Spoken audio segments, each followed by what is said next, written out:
Okay, so you guys have probably figured out I am not in class today, and so I thought I would go ahead and record the lecture and give it to the subs so that you guys can go through it with your notes and still hear my explanations without getting too far behind. So I'll try to let you have time to write. If not, just have whoever is playing the video pause it for you if you need extra time to write. Okay, so this is chapter 27, part 1. We're only going to get up to Pearl Harbor today, and then afterwards you guys are going to have a thing to do on the causes of World War II. So this is going to be everything leading up to it. Alright, so there's a lot of things going on foreign policy-wise that are creating a lot of tension. I'll go ahead and put everything up there. And so you have a lot of different ones on the side of interventionists, those who are on the side of isolation. You have a difference of opinion in the country. It's not quite as one-sided as it was going into World War I.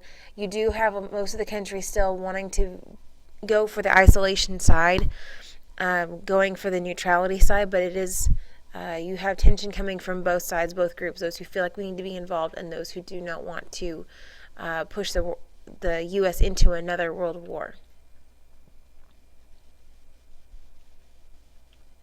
Oops, go back. Okay, so going into the 1920s, they had this kind of sense of disillusionment and, by the way, this is not on your note sheet as I'm looking at it. This is background. Sense of disillusionment. There was a lot of disappointment going through politics over the idealism during Wilson's presidency from World War I.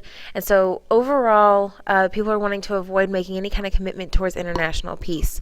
Loans, treaties, agreements, sure, that's fine, but not making any kind of solid commitment, resulting in either isolation or involvement. We're kind of emerging as this very prosperous nation into the 1920s, post-World War I. We talked about this in the last unit, how the 1920s, the U.S. had the best standard of living in the world, and we're not wanting to jeopardize that success in any way. Okay, so in Europe, we have starting off with one of the major policies, the Kellogg-Briand Pact, and this pact is going to be an agreement. Nations are going to pledge not to use military force for aggressive ends, basically outlawing war, but has no binding action to preserve peace. The U.S. Secretary of State Frank Kellogg and the French Foreign Minister Briand, I can't even try to pronounce his first name. The two of them got together, hence the name Kellogg-Briand Pact, and it kind of became this symbol of American foreign policy throughout the years after World War I, that we are not going to go to war. We're not going to use aggressive ends to achieve peace or to achieve any kind of goals.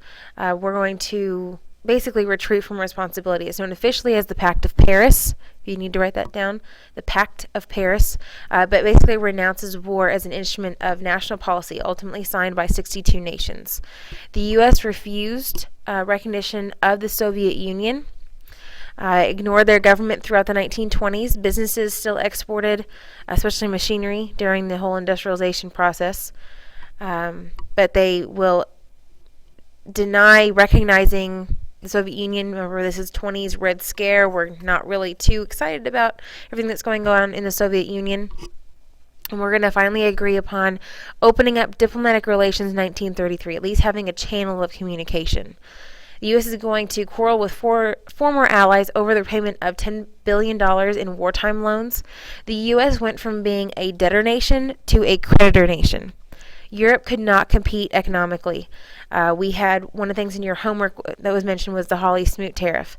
High tariffs made it very impossible for nations to make money to pay back America. The Allies wanted the U.S. to call off the debt, to write it off as a cost of war. The Allies had expected to be able to pay the money coming from Germany.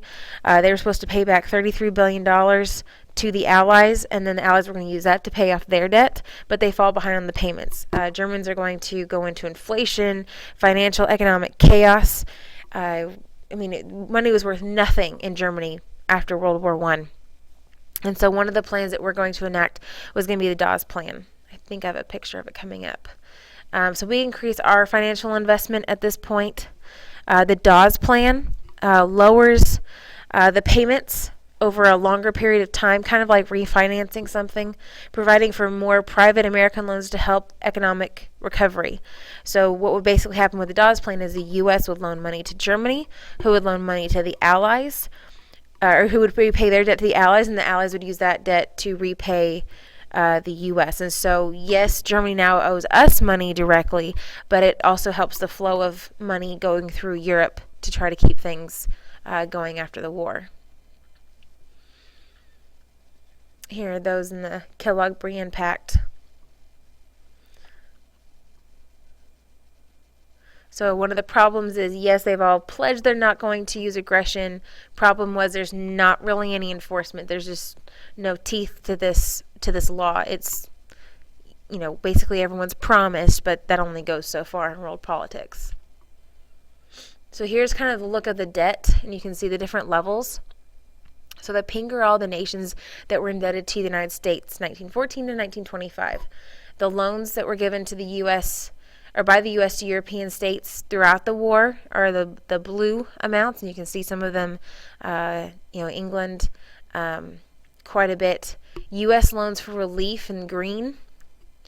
Total debt was in the millions of dollars, over $300 million. So you have quite a bit of money all over the place that is, a lot of it's going to have to come back to the United States at some point.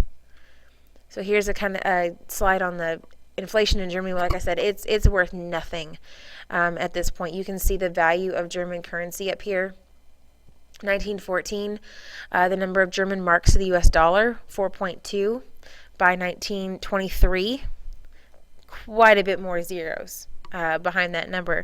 And that's that many marks for $1 US. So you could literally take bags full of money to buy a loaf of bread. I mean, it was just worth nothing. The inflation had gotten so bad. Okay, I knew there was a visual coming in. The Dawes Plan, so this is a good visual of what it looks like. The U.S. would loan money to Germany, and to basically private loans. Germany would use that money to pay off their debt to the Allies, and the Allies would use that to pay off the U.S. So it's kind of like what we did in Latin America early on, when we tried to be the whole dollar diplomacy. We tried to be the ones that actually held the debt because we could handle it. That's what we're doing now, is that we're trying to be the ones that hold the debt for Germany rather than the Allies. It's going to work out better in the long run is what we see. All right. Whoops.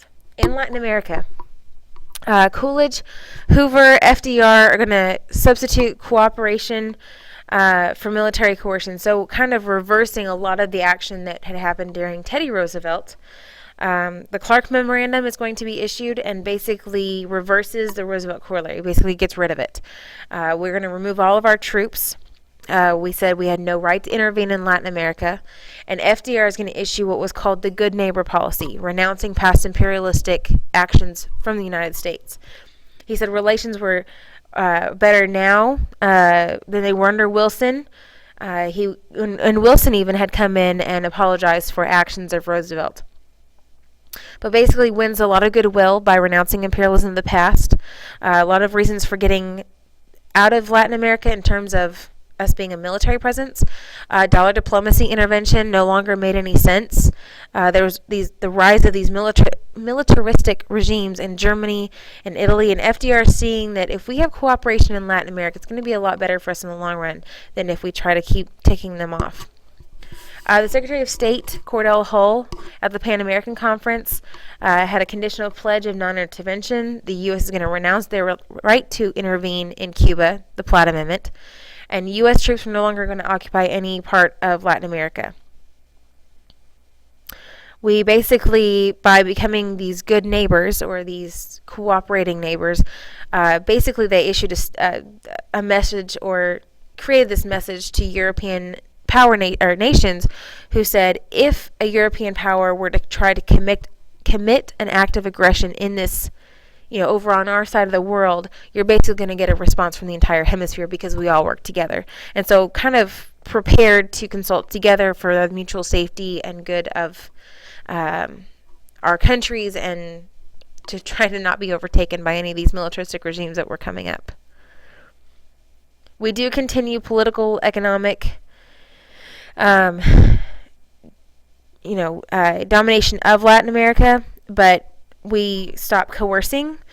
We have cooperation and friendship more than threats and armed intervention, and so it's basically a much nicer, calmer, diplomatic relationship. Even though, yes, we are involved, it's not in a coerced way or an imperialistic way. So there's Clark. The Clark Memorandum basically, says, no, we're not going to have the Roosevelt Corollary to the Monroe Doctrine. If you don't remember what that was, basically the Monroe Doctrine said Europe stay out of the Western Hemisphere, and Roosevelt said stay out or we're going to have our gunships and make you stay out. Okay, so rivalry in Asia. Early 1930s, Japan basically is seen as the greatest threat to world peace, to democracy, to the United States, everything else. They are becoming the greatest threat. The U.S. is watching as in 1920, Japan is going to occupy Korea, parts of Manchuria. They rename it Manchukuo. They're going to basically, Japan needs raw materials to sustain their industrial economy. They really have zero access to raw materials. And so they're going to take control of Korea during World War I for mines, for harbors. They take the railroads in Manchuria. And by doing so, it's basically going to defy the open door policy, especially once they start going, Manchuria is northeastern China. And so they're going to see this as Japan is reversing and completely violating open door policy. And basically, we have to abandon China or oppose Japanese expansion into China. And so what we're going to do is we're going to meet at a conference to talk about whether or not, this is okay. And one of the things that's going to be issued later on is something called the Stimson Doctrine, Stimson, basically saying Japan has violated the open door policy, and we're going to honor some of the treaties that we're going to be coming up with. So I'm going to go to the next slide because it's going to go over the Washington Conference. Whoops, sorry. Okay, so here's the Washington Disarmament Conference that I mentioned in the last slide. And when they get together, it's not just the U.S. and Japan sitting down and having a powwow, but they're going to have several major nations that meet. England is going to agree to U.S. naval quality, agreed that U.S. and Japan would exceed, or it was projected that U.S. and Japan would exceed England's army, and that the naval race was the most pressing issue at the conference. So they went to address one issue, and of course something else comes up. Japan is accepted as the third largest navy, agreed to lower their ratio of battleships and aircraft carriers if the U.S. would not fortify, meaning put battleships and weaponry in their bases on Philippines or Guam bases that we still had. All nations are agreeing to limit naval construction. So everyone here initially is agreeing, okay, we will decrease the amount of naval power that we have at the moment. Two other treaties were signed, the 9-Power Treaty and the 4-Power Treaty. The 9-Power Treaty reaffirming the open door policy, which was the whole issue was for why they originally came to this conference. And part of that 9-Power Treaty is that in basically last less than a decade, Japan has violated the 9-Power Treaty, Kellogg-Briand Pact when they overrun Manchuria in a very aggressive invasion. And so the U.S. basically says they will not recognize the validity of that seizure of Manchuria, basically saying, okay, you've taken it over, but nobody's going to recognize the fact that you have the right to be there. The 4-Power Treaty was also signed, and it basically has an alliance between the U.S., Great Britain, Japan, and France, which, as you can probably figure out, is not going to last very long. Neither of the treaties have any enforcement provision, just agree to freeze the status quo in the Pacific. And, of course, that's not going to last long because we're going to get into World War II is going to break out not too long after this, pretty much just a decade later in worldwide conflict. Okay, I'm going to stop this one, and I'm going to go on to part 2.